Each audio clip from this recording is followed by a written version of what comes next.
What began as a carefree Eastern European vacation ended in a family's worst nightmare and a bizarre mystery that remains unsolved to this day. When we go on holiday with friends, we never expect it to end in misery, but this is exactly what happened to a young German man in 2014. Join us as we examine the mysterious disappearance of Lars Mittank. Lars Joachim Mittank was born on February 9th, 1986 in Berlin. He lived a regular life in Marne, Germany, a 5-hour drive from his hometown.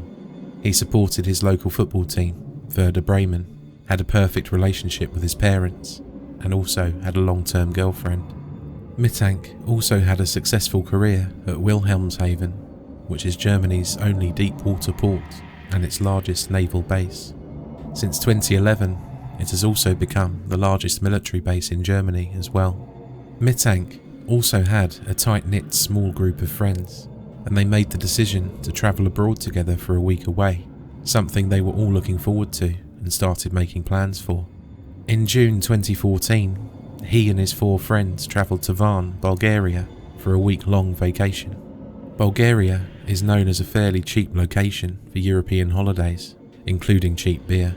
The country also has beautiful geography and nice beaches. They booked into the Viva Club Hotel, located on the Golden Sands Resort, approximately 17 kilometers north of downtown Varna.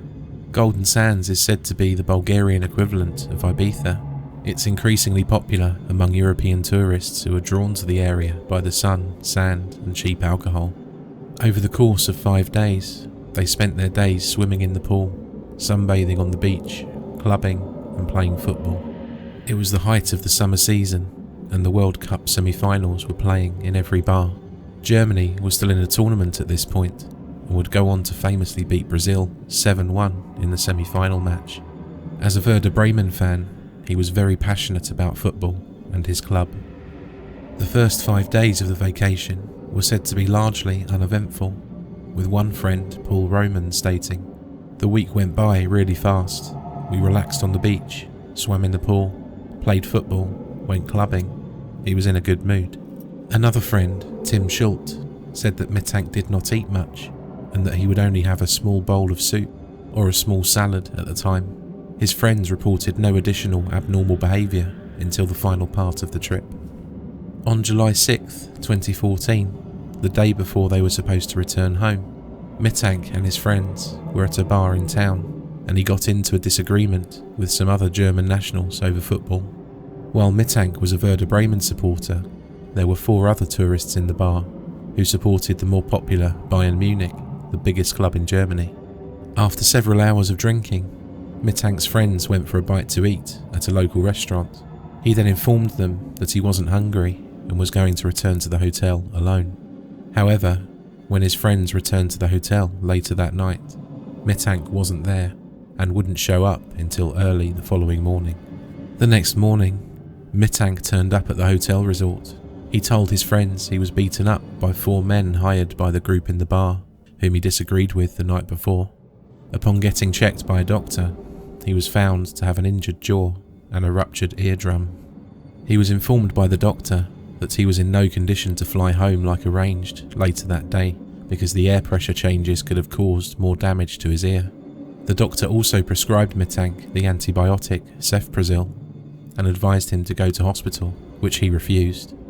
One of Mittank's friends offered to stay behind in Varna with him, but he rejected the offer, and the rest of his friends boarded their flight back to Germany, leaving him in Bulgaria alone. Since it was the high season, Mittank struggled to find a hotel in the same area he and his friends had been staying, and instead booked a cheap hotel named Hotel Colour in an unfamiliar and more run-down area. While at the hotel, Mittank called his mother, Sandra Mittank. In a whisper, he told her that people were trying to kill or rob him and that she should cancel his credit cards. The closed-circuit television security cameras in the hotel recorded him pacing up and down the halls, looking out windows and hiding in an elevator.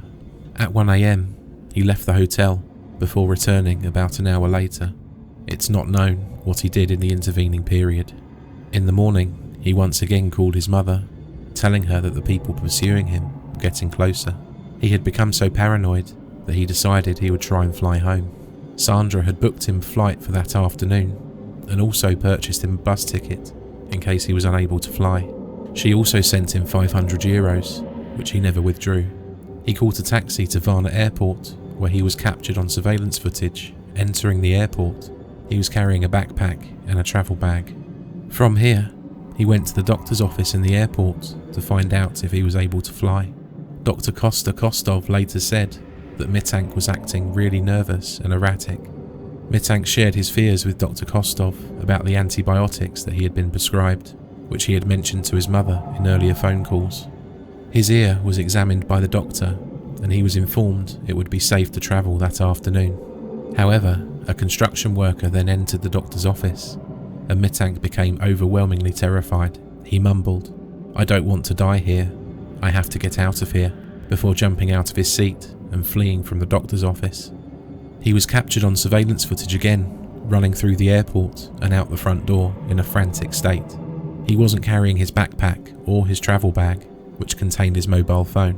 He had left it behind in the doctor's office. Surveillance footage outside the airport captured Mittank jumping a 2-meter high fence and then running into a meadow, disappearing into a field of sunflowers located beside the Bulgarian National Highway A2. This was the last image ever captured of Lars Mittank. There is no definitive agreement among experts and family members as to the causes of Mittank's behaviour and to what extent his paranoia was rooted in reality. His mother, alongside Bulgarian and German doctors, have suspected that his unusual behaviour was the result of a rare side effect from the antibiotic that he was prescribed, cefprozil. Cefprozil is a cephalosporin, which would have been known to induce psychotic side effects, including hallucinations and paranoia. However, according to Kostov, Mittank had not been taking his medication. He didn't take those antibiotics. He didn't even fill out his prescription, Kostov said. So, his behaviour couldn't have been a result of that. I can't think of a single reason why he left my office in such a panic. I'm still confused. His mother said that he had no history of mental illness. However, a mental breakdown caused by an undiagnosed mental illness has also been discussed as a possible explanation for his conduct. It's also unknown what happened to Mittank after he fled the airport. About a year after his disappearance, a truck driver thought he saw him hitchhiking in Varna. There have been multiple reported sightings of him in several other countries, but none have been confirmed, ultimately leading to dead ends. In 2019, a German truck driver gave a hitchhiker a ride from Dresden to Schildau in Oberhavel, Brandenburg. The driver became aware of the Mittank case later and said that the man with him resembled an older version of Mittank. The driver said that the man had long hair and a beard. He said that his eyes seemed tired and his cheekbones were prominent. Sandra, his mother, has never given up searching for her lost son. She strongly suspects that the injuries he sustained in Bulgaria caused him to lose his memory and ultimately resulted with him ending up homeless. She's been extremely proactive in the search for her son. She hired a private investigator who searched for Mittank in Bulgaria and has appeared on television in both Germany and Bulgaria multiple times. She continues to post updates on the Find Lars Mittank Facebook page and prints out thousands of missing person flyers. For this tragic and bizarre case, it would seem as though the trail is getting colder and colder if we're ever to discover what happened to Lars Mittank over those few fateful days in 2014. It's unclear whether his strange and paranoid behaviour was based in fact, or whether it was just the result of a bad reaction to his medication, or even due to the results of a latent, undiagnosed mental illness. Every year, around 10,000 people go missing in Germany alone, and although 50% of all missing person cases are resolved in less than a week, less than 3% are actually found within a year. At the time this video was released, Lars Mittank has been missing for more than 8. Despite the large length of time that has passed since Mittank vanished and there not yet being a credible sighting of him, Sandra still holds out hope that one day she will find out the truth about what happens to her son. There's a good chance he'll come back, Sandra said. He just needs my help.